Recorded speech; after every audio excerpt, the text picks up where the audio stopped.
First of all, I wanted to thank you all for being with us and for being available to answer a few questions that we see that our clients and our families have during this moment, or in general, that are, important if they want to keep staying in the US after school.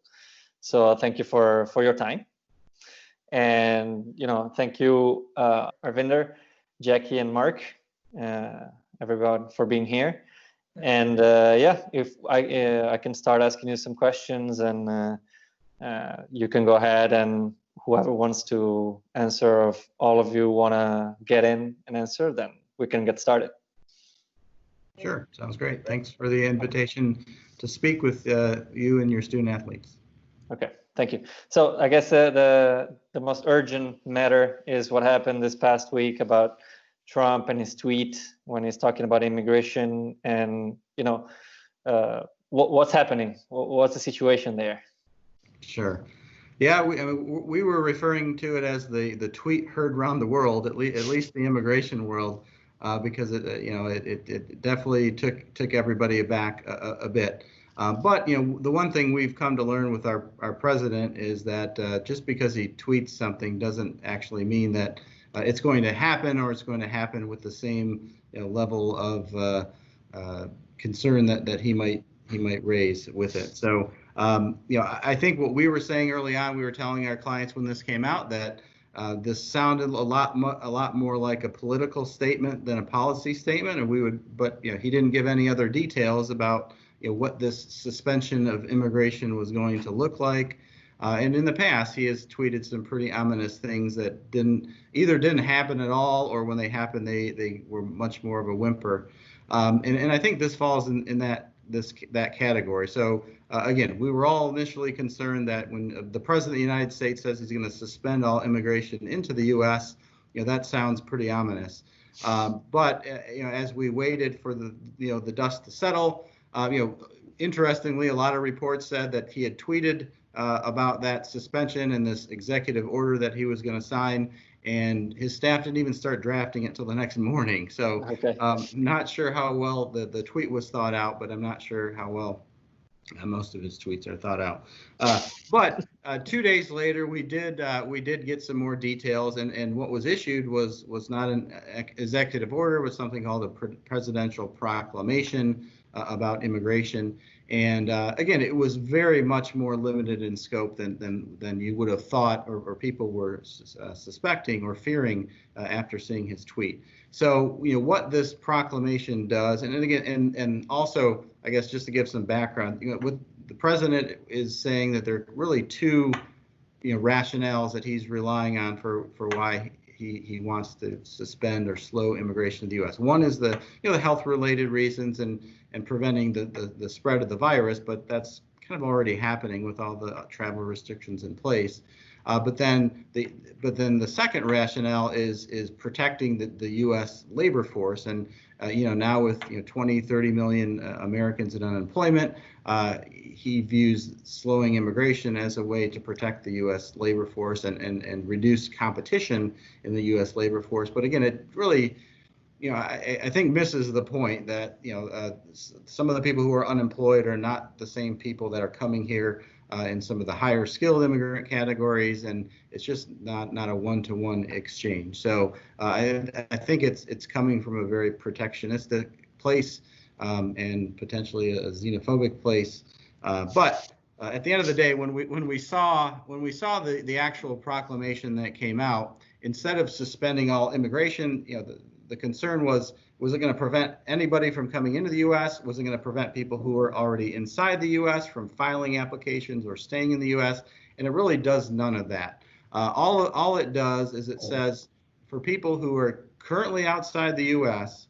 and who are in the process of applying for an immigrant visa, which is not, in the U.S. there's two types of visa categories: immigrant visas, which means you're intending to come in on a more permanent basis and stay long term, versus a non-immigrant or a temporary visa where you're coming to the U.S. for a temporary period of time. And the temporary visas would include F1 student visas, H1B visas, B1 visas, O1 visas, L1 visas. So this proclamation only covers immigrant visas, and it only covers people who are currently outside the U.S. in the process of obtaining an immigrant visa. And then so if you had a person who was in that process, was waiting for an immigrant visa, now because of the 60-day suspension, they might have to wait a little bit longer for that process to finish. If the person had already received their immigrant visa, they can still use it and come into the United States. If they have a travel document related to permanent resident status, they can use that to come into the United States. So the group of people it actually suspends from coming to the United States is extremely limited. And then also within that limitation, there's even further exemptions. So if a person is applying for an immigrant visa based on being the spouse of a U.S. citizen, they're exempted. If the person is applying for an immigrant visa and they are a doctor, a nurse, or a essential healthcare worker, they're exempted. So once you pull out those exemptions, the universe of people affected by this is very little. So as of yesterday, that's what we've been spending the most time on with talking to our clients, is trying to calm their anxieties a bit and let them know that this proclamation was not as broad as everyone feared it would be, and it really only limits or it only affects a very small number of people. And so for your student athletes as part of StAR International, right now this does nothing to impact them whatsoever. So most of our student athletes are, actually all of them, are on F1 visas, which is a non-immigrant visa. And this is a particular time for being careful, let's say, about what is happening, because most of them left the US before the end of the semester, and kept being students in the school, but remotely, so working from home and studying from home. And when they come back in August, if they come back in August, it's for most of them is going to be more than 5 months that they stayed out of the country, out of the US, which is usually a problem if you have a student visa. And related to this is the fact that if they are not able to get into the country in August because travel limitations or anything, or schools maybe are closed and decide to go online, then what happens to their student visa? Can they keep their status? Do they have to do anything particular to keep it? Is there any advice that you can give us? Yeah. So I'll take that one. Essentially, with that, this is all about continuing to keep the flows of communication open with your DSO, your designated school officer, and essentially there are requirements to your F1 visa that all student athletes are aware of, and all the students on F1 visas are aware of. And so what you'll want to do with that is you'll want to continue to document all the changes that the school has made. If classes have been moved from a physical setting to an online setting, you'll want to continue to make sure that the DSO is aware that I'm physically unable to come to class. Therefore, I have to take my course instruction online. And so long as you continue to make sure that you are in constant contact and communication with your DSO and they are aware of these changes because of the virus, not because of your own doing, then your status as a F1 student should be secure and should be in place. Okay. So I think just to add to what Jackie has said, it's really important for anyone that's holding F1 visas to understand there's a separation between the school and then the visa requirements themselves. So in terms of the school, making sure you complete your courses and you have enough credits to graduate, part of that will overflow into your F1 visa, but the F1 visa and the requirements that you must maintain whilst holding an F1 visa are only applicable if you're in the US.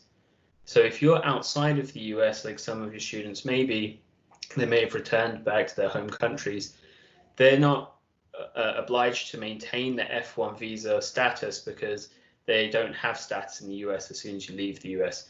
Now, in terms of their visa, if they're planning on coming back in August, they should make sure prior to traveling to the US that they have a valid F1 visa that their I-20 is endorsed, and they should also verify with their DSO prior to making any travel arrangements that schools will reopen and they will start their classes when they're expected to do so.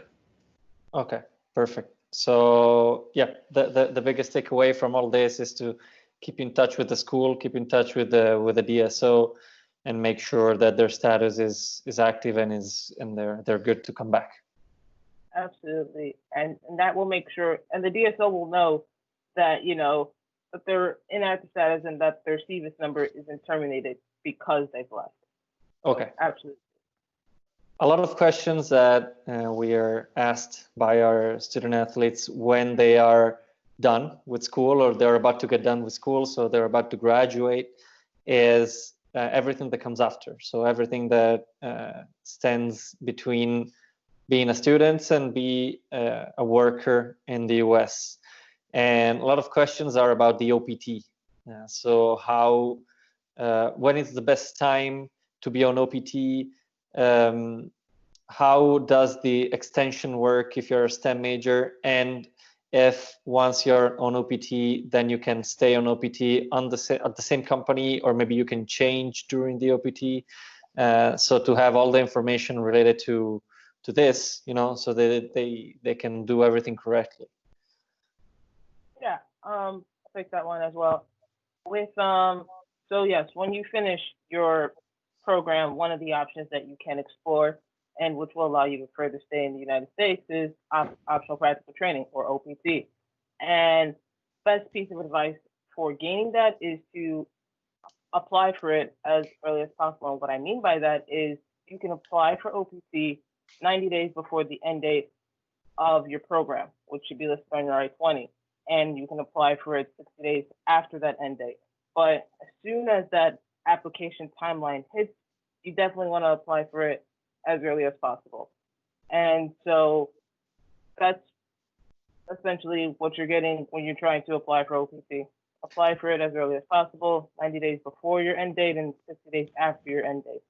Also, if you let that 60 days lapse, your OPT, you cannot apply for it anymore. Additionally, if you leave the country after your program end date without filing for OPT, your eligibility for OPT is gone.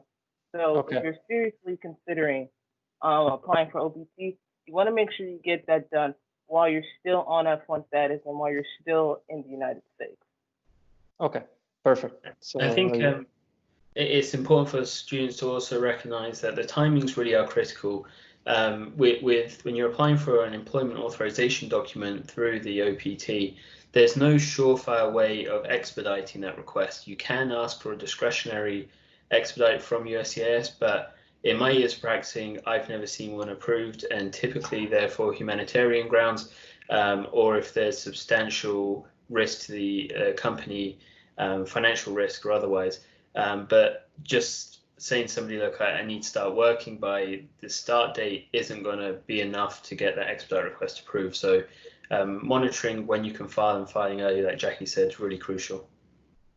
Okay, perfect. And also in regards to STEM, so STEM, those are the degrees regarding sciences, technology, electronics, and mathematics.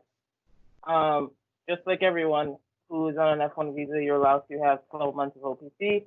If you have a STEM degree, and you can see students can see if their degree qualifies as a STEM degree by going to the DHS's website.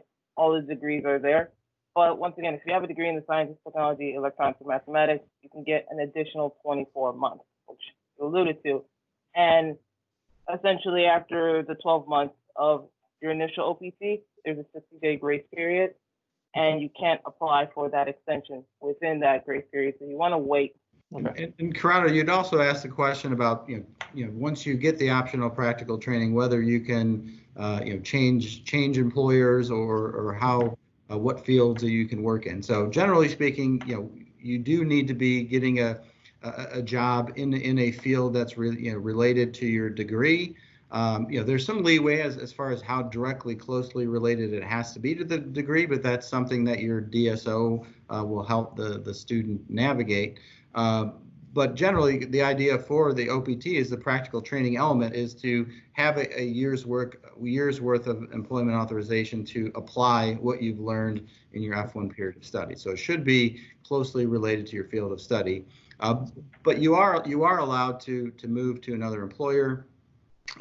Again, as long as it continues to be directly related to your degree, but you would have to notify your DSO about that change. They would have to update an endorsement on your I-20 form, but that is possible. The other thing to keep in mind, though, when changing jobs and when working on OPT, is there is a limit on during that year how long you can be unemployed. And the rules say that you can't be unemployed any more than 90 days and still maintain your OPT status. So it is important that once you start using that OPT status, that you do stay employed during that period.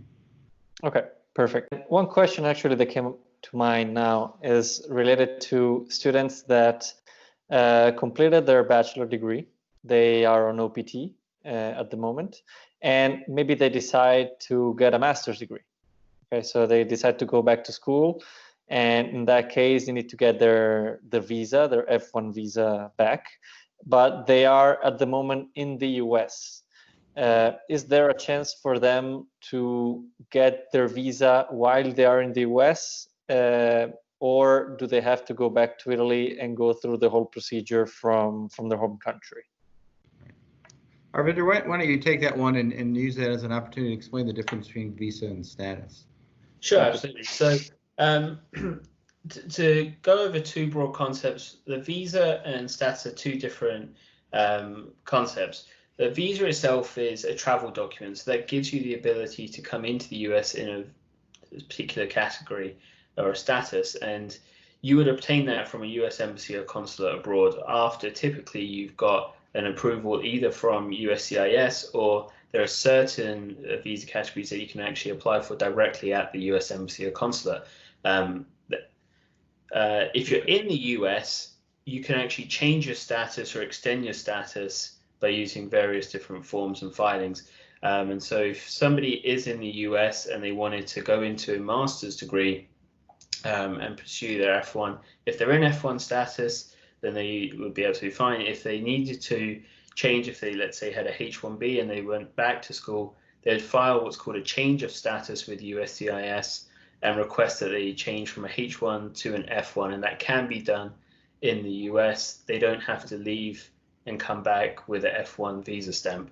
And it's important to know that the visa stamp itself, like I said, is purely a travel document. So if that expires when you're in the US or it doesn't match your status, as long as what you filed in the US does, you'll remain in status.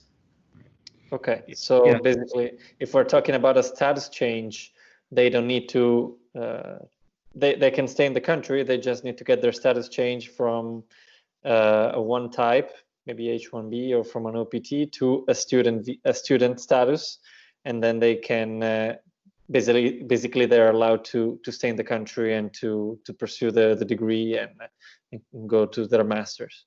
Right. Correct. Yeah, and the key thing to remember is that you never want to let your status expire, but there are certain situations where it can be okay if your visa expires while you're in the U.S. The visa just has to be valid when you're presenting yourself for entry into the U.S. But once you're in the U.S., you just have to focus on your status and make sure that doesn't expire. So back to your specific example of a student athlete who's going from a bachelor's to a master's degree, that would be as simple as let's say they were going to do that at a different school. So they would apply to the new school. They would be accepted into the master's program. That new school would give the student a new I-20.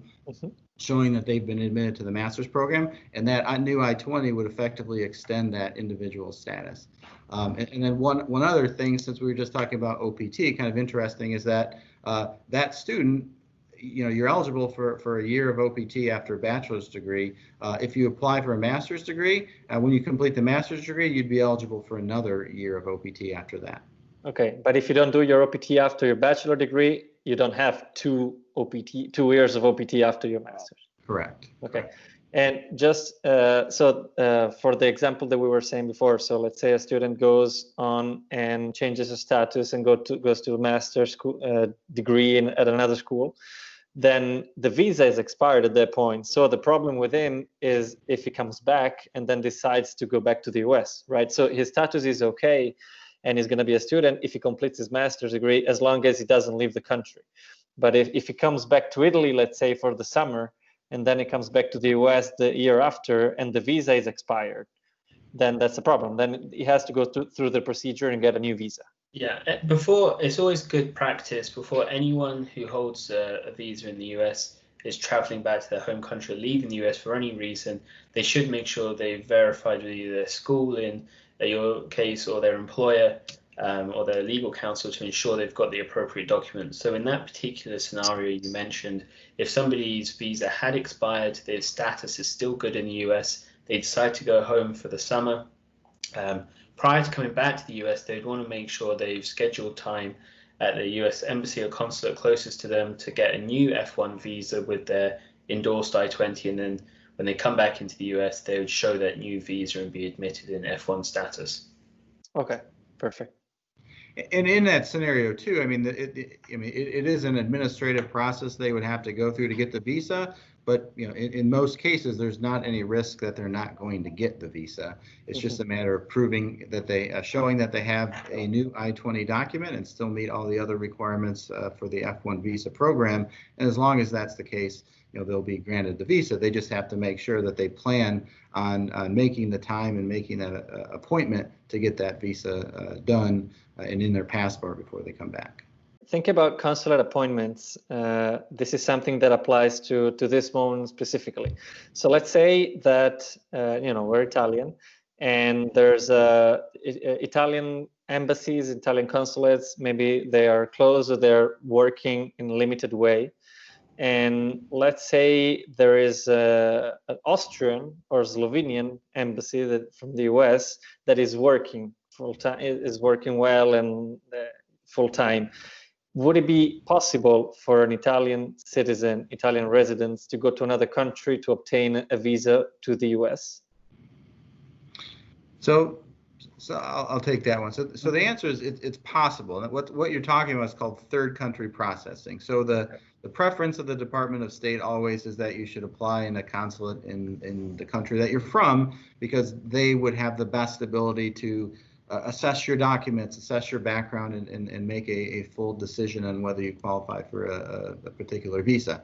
That said, people are permitted to apply in consulates that are in countries that they're not from or not citizens of, and that's perfectly acceptable, with the caveat that it's discretionary whether or not that consulate will decide to take jurisdiction of your case and approve the visa.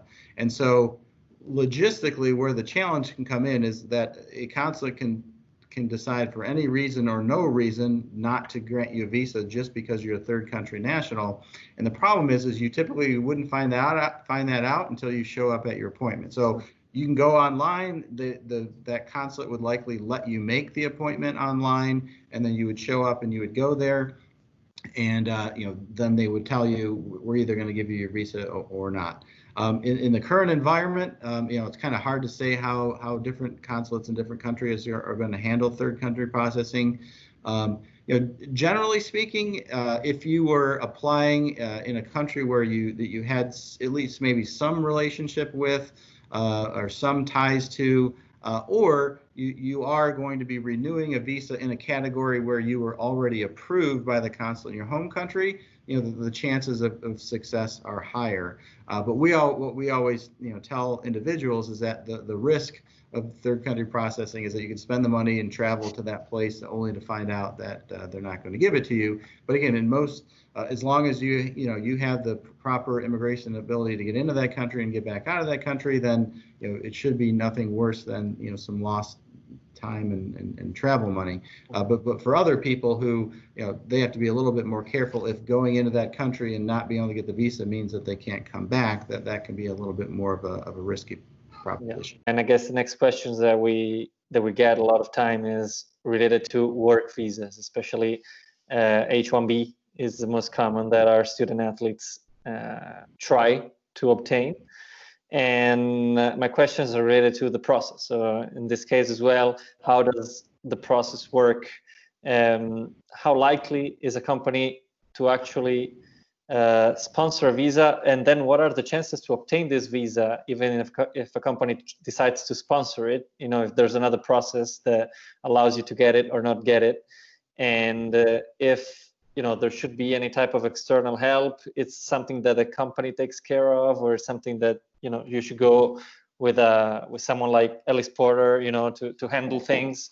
And you know, how does it work? Yeah, I'm happy to field this one.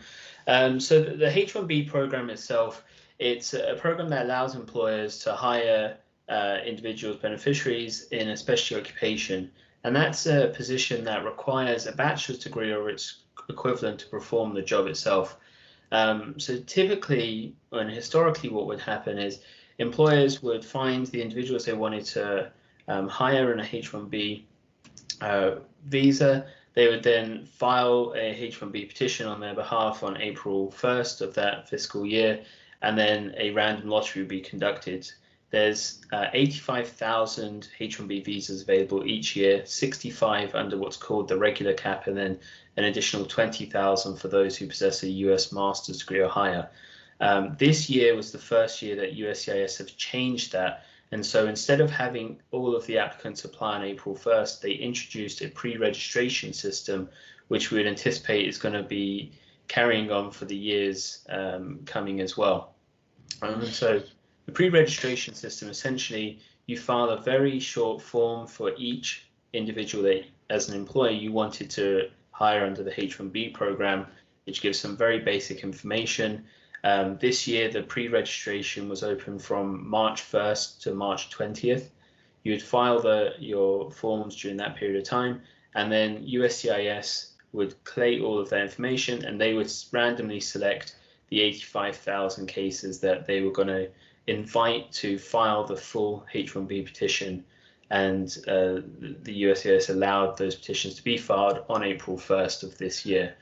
In terms of the numbers, we have seen some very high numbers, which has resulted in lottery over the previous years.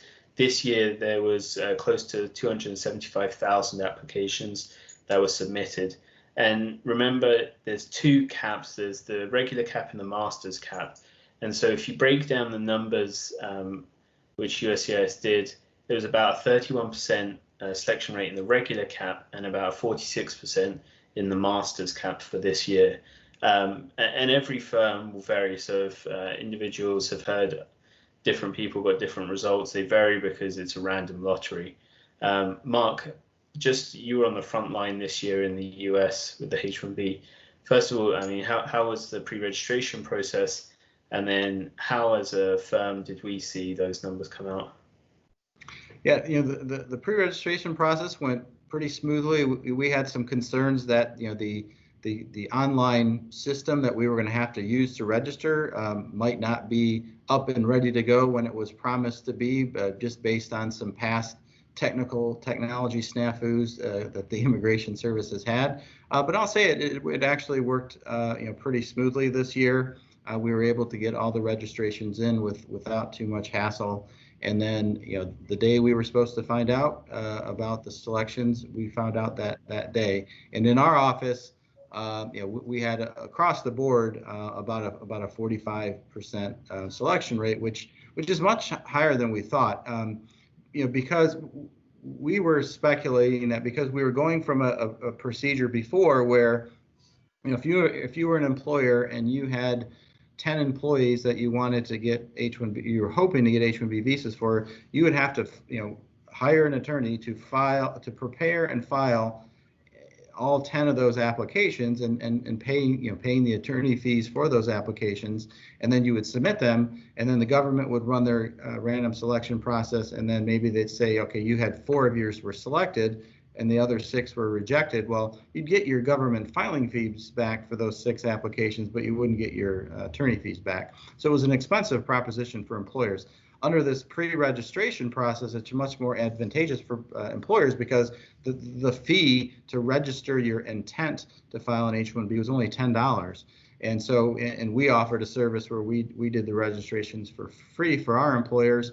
And so we thought that great reduction in the cost of putting numbers into the pool, that we would see the numbers skyrocket and that the selections rate would go down. But that didn't happen. I mean, I think the volume of filings was about the same as it's been in past years, and our selection rates at our firm, around 45%, were similar to what we've seen before. So I think for our clients, we were pretty pleased with the results. Okay. So, and Karate, you had asked about whether a student can file the H-1B on their own or whether they should use attorneys. Just to jump back to that, typically the H-1B process is an employer-driven process, and so normally what would happen is the employer, if they wanted to retain an individual on a H-1B, they would take the steps to petition the employee themselves, and the employer has to actually file with the USCIS. They have to be the petitioner signing the H-1B itself. And in most cases, employers will either be utilizing a immigration attorney that they've used to help file them, or some employers will actually have their own in-house team that does handle that. Now, what we see most of the time is that working with an immigration attorney to help prepare and strategize a H-1B is most advantageous for a variety of different reasons. And it isn't necessary for employees to have their own attorney during that process. But if one of the students does have an employer that may be new to this process, that's certainly something that we at Ellis Porter enjoy doing and would help kind of have a call to guide the employers through the process, through the steps, the timelines, and really help them navigate that. Okay. Perfect. One thing I wanted to add too, with regard to this this H-1B quota that our vendor talked about in this H-1B lottery process, that there are certain employers actually that are exempted from that. They're called H-1B cap exempt employers. And so some of your student athletes, maybe if they're going to be getting a job at a university or at another nonprofit institution that's affiliated with a university or a research institution, those types of employers are considered exempt from the cap, and that means that they can file for an H-1B at any time of the year. They don't have to do it only during this kind of April 1st timeframe, and also there's no limitation on how many they can do. So again, most private employers are subject to that cap, and so most of your student athletes are probably would be looking at employment with cap subject employers, but there may be some who are going to work with a cap exempt employer, and if that's the case, there's a lot more flexibility as to when and a lot more higher probability that they'll actually get the H-1B visa. Okay, but is the selection process random, or is it also based on how well you file, or what job you're gonna do, or what company is gonna file it, or is the process to obtain it, the H-1B, is it completely random? It's completely random, and okay. we've made the argument that that's strategically, maybe that's not the smartest way to handle it. As a country, maybe we could kind of prioritize and say there are certain occupations and certain area that have more strategic value to the country, but they haven't done that. It is purely random. Another way that the students and the student athletes try when they try to stay in the U.S. Okay, one way is the H-1B visa, and the other way that some of them try to obtain a green card. And what does that depend on? Is still employer-driven process? Does it require some different procedures compared to visa status process? Of course. Is it something that depends on the job you're going to do? Why would an employer choose one instead of the other? Right. Yeah. I'll start on that one, and then our vendor Jackie, you can jump in. But yeah, again, in the United States immigration system, there's kind of these ideas of two different statuses. You can either be here in a non-immigrant or a temporary status, which H-1B, F-1, those are temporary visa non-immigrant categories, or you're here as an immigrant or a lawful permanent resident. So when someone is talking about applying for a green card, what they're talking about is applying to become a lawful permanent resident. So in the United States, a lot of people will come here initially as a non-immigrant, and then they may apply for an immigrant status as a lawful permanent resident through a green card process. And then in the U.S., after you've been a permanent resident for, if you got your green card based on employment, then after 5 years of being a permanent resident, you're eligible to apply for U.S. citizenship, but you don't have to, but you're eligible to. And if you get your green card based on marriage to a U.S. citizen, you can actually be eligible to apply for citizenship in 3 years. But as far as that decision between H-1B or green card, I mean, generally speaking, the path for most of your student athletes will be to come to the U.S. in a temporary category, and then get a job in a temporary visa category and start working in that category. And then if they want to stay long term, and in some categories, if they find an employer who is willing to sponsor them, then they will apply for a green card and have that process running, while they're still working in the temporary status. So it's usually not a one or the other. And the reason for that is the green card process itself. Even the fastest categories, can take up to 12 months or more to get a green card. So if you graduate from college and say, I don't even want to mess with H-1B, I'm going to go straight for a green card, that's still something that you're not going to be able to get done in less than a year.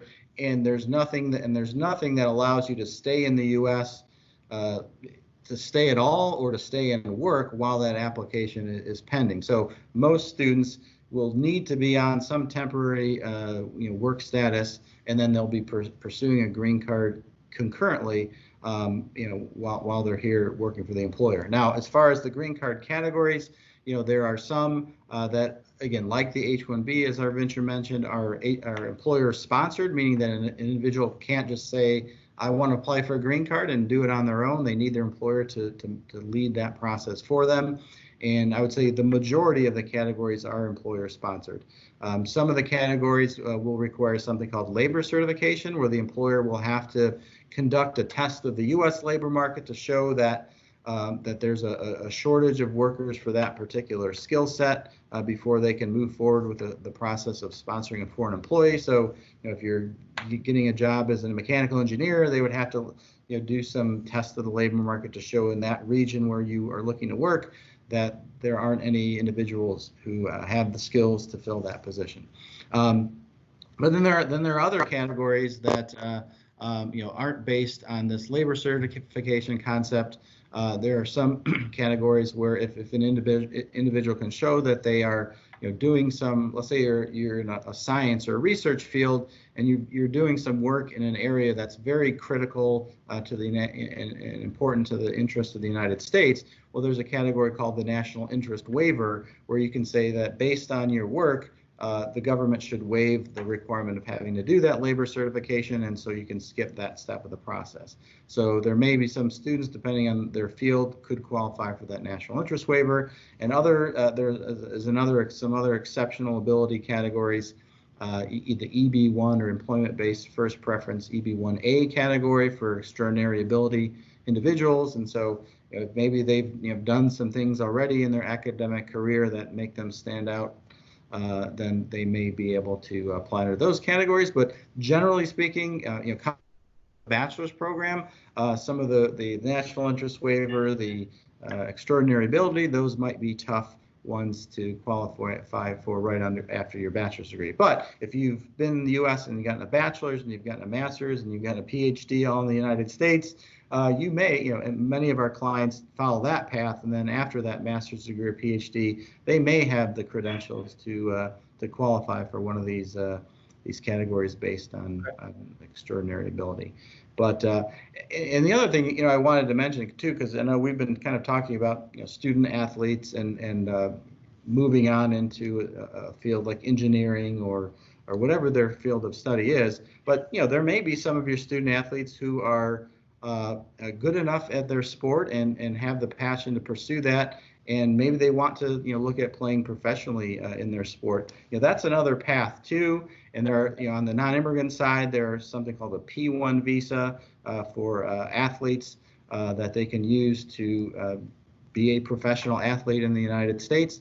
And also there are corollary green card categories for athletes that are based, again, on their kind of showing that they've reached a level of recognition in their sport. Now, again, for someone coming just out of university, that might, could be difficult to show that you've kind of already risen to that standard in your athletic field. But there are people who can show that in their 4 years of university they were they national champions, let's say, on a national championship team. They may have the credentials to qualify for a P1 visa or one of these extraordinary green card categories as well. And then I guess depends on there's different requirements depending on the sport or the practice. And are there like fixed requirements depending on the sports, or is there's like someone that decides if the achievements are good enough for being a professional? Yeah, so there's no they're general eligibility requirements. There's no specific requirements per sport, and then the I guess the art of these applications is working with the athlete to really understand their sport, their place in the greater athletic field, and what their accomplishments are, and then being able to present that evidence to the government and educate them on here's what the athlete's achievements are and here's what this means in the context of their athletic field, and to give that officer an idea of how important those achievements really are. So the general requirements just have to do with showing that you've won awards in the sport, you've gotten recognition in the sport, you've had press articles written about you in the sport, things like that. But it's not anything specific to a particular sport. It's just general. And then our job as attorneys, working with an athlete, is to understand what their achievements are, understand how their sport works, and then make sure we can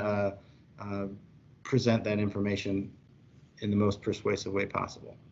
Okay, perfect. Yeah, and as with just to add on to that, it is general, but some sports, it is a very high threshold, but some sports may be more difficult than others. Like if, these visas are very individual centered. So if you were in a sport that was very team centered, it might be a little bit difficult for you to meet those thresholds. Whereas if you were in a sport that's more individual centered, so like golf or tennis, where it's all based on you, swimming and whatnot, where you can show medals. Even for NCAA swimming, the platform for getting into the Olympics is college.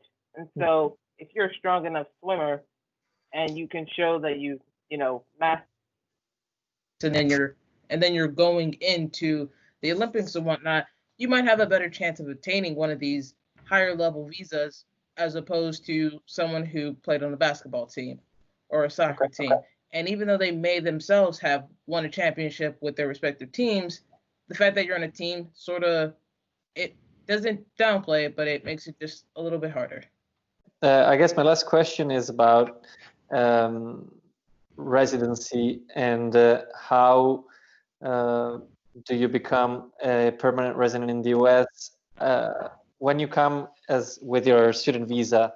If your residency change, and what effects does it have on the fact that I might be able to live in the US for a long time? Do I have to become a resident? How do I become one? What's the upside of becoming a resident?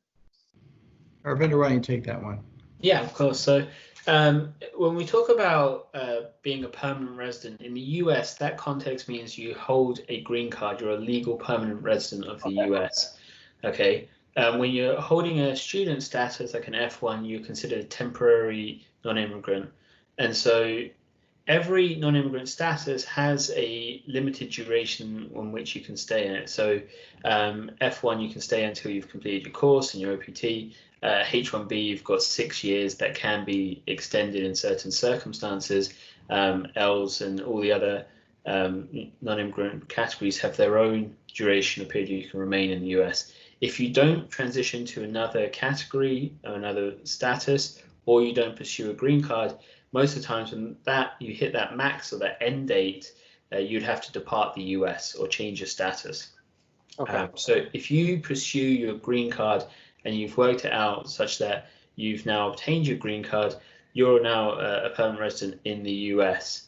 And you'll just continue to maintain your green card for as long as necessary.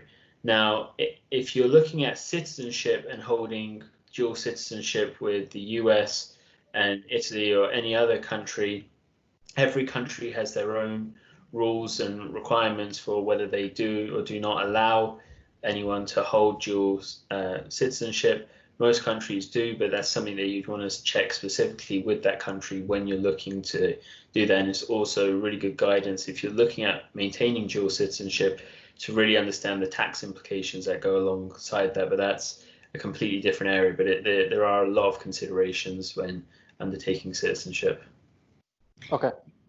And the other thing, Crowd, I'll add to that is, if a student athlete is considering, whether they want to become a permanent resident of the U.S. or not, by applying through a green card, one thing they need to think about is that, again, what our vendor said is being a permanent resident means in the U.S. means that the U.S. is your place of primary residence. It doesn't mean that you have to stay 100% of your time in the U.S., but it does mean that this needs to be your established home, the place where maybe you own property, you have ties, you have bank accounts, and you can if at any point the Immigration Service views you as abandoning those ties to the U.S., they can actually take that green card status away. And so if you're an individual who sees yourself only staying in the United States a couple months a year, but then living back in Italy or somewhere else in Europe, it may be very hard to maintain that permanent resident status, because at some point they may question the strength of your ties to the U.S. and whether this is really your place of primary residence. So the green card is not meant for a person who just wants an easier travel document to come in here for a month or so a year. That's what the B visitor visa is for.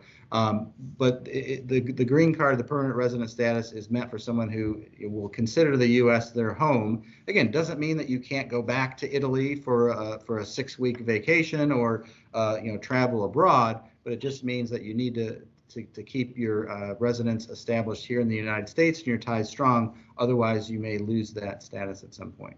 Last question is about the green card lottery. And my question is, so when I apply for the green card, lottery, you are applying for a permanent resident status. So it's an immigrant visa or immigrant permit. I don't know how you. It's an immigrant visa. You got it right. You're learning, Corrado. And but if you apply for that while you're a student, you're basically on a non-immigrant visa. And when you went to the consulate and you went to the interview, you're asked if you're planning to stay in the U.S. for a longer time, or if you're just temporarily in the U.S. to study. So does applying for a green card lottery or signing up for the green card lottery endanger your status as an F1 visa holder? So I would say, generally speaking, no, but there's some caveats to that answer. So one, the visa the green card lottery you're talking about is called the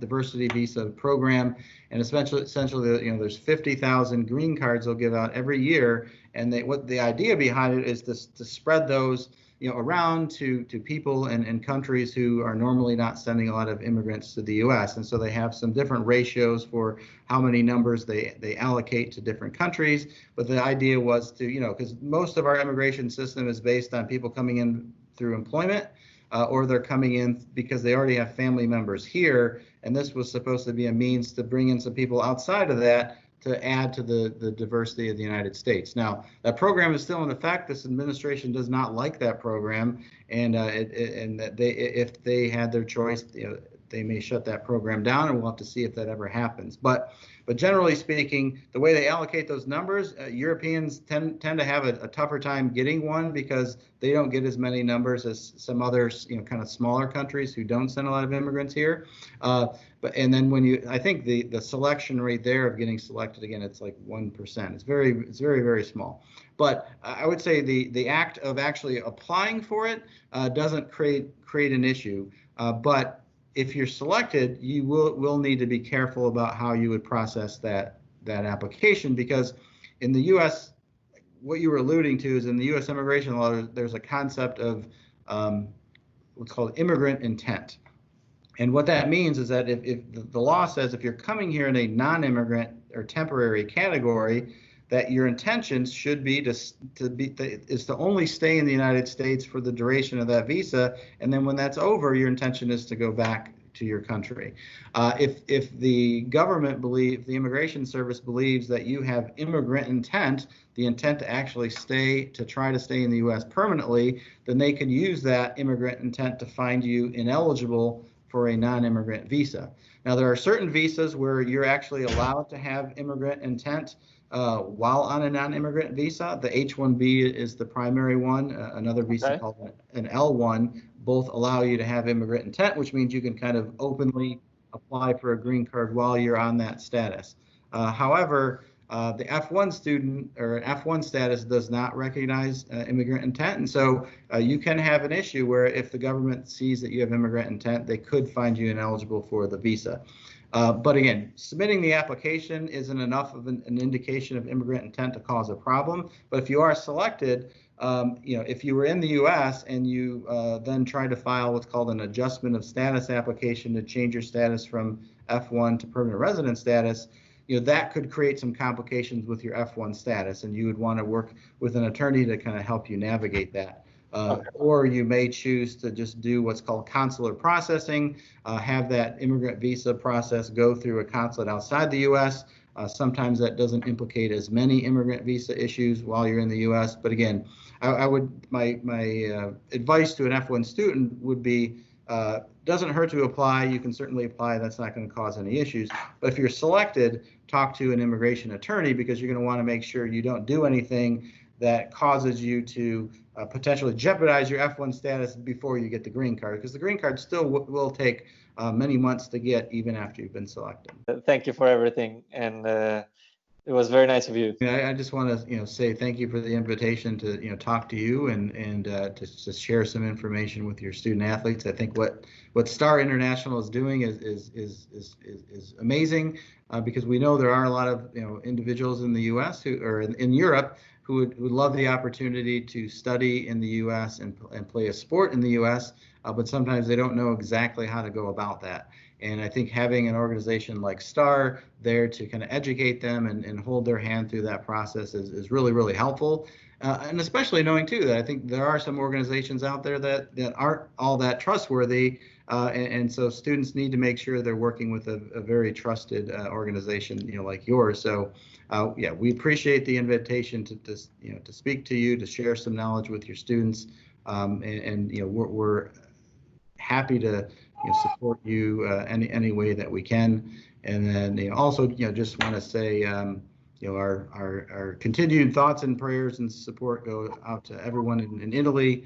We're like we've been saying here in the U.S. we're all in this together, and we hope you and your countrymen pull through this quickly so we can get back to a point where students aren't having to worry about canceled visa appointments and not being able to travel. We can get back to a world where the students can come to the U.S. and excel in their sports, excel in their educations, and we're looking forward to that day. Thank you. And I can tell the same about you. For all these student athletes that are going through these kind of processes, it's always better to have it handled by someone, attorneys that work with immigration and have, a record of working well, and they can give a bit of help to everybody that is going through these procedures that can be delicate. They need professionals many times. And thank you for today and for what you're doing in giving out this information.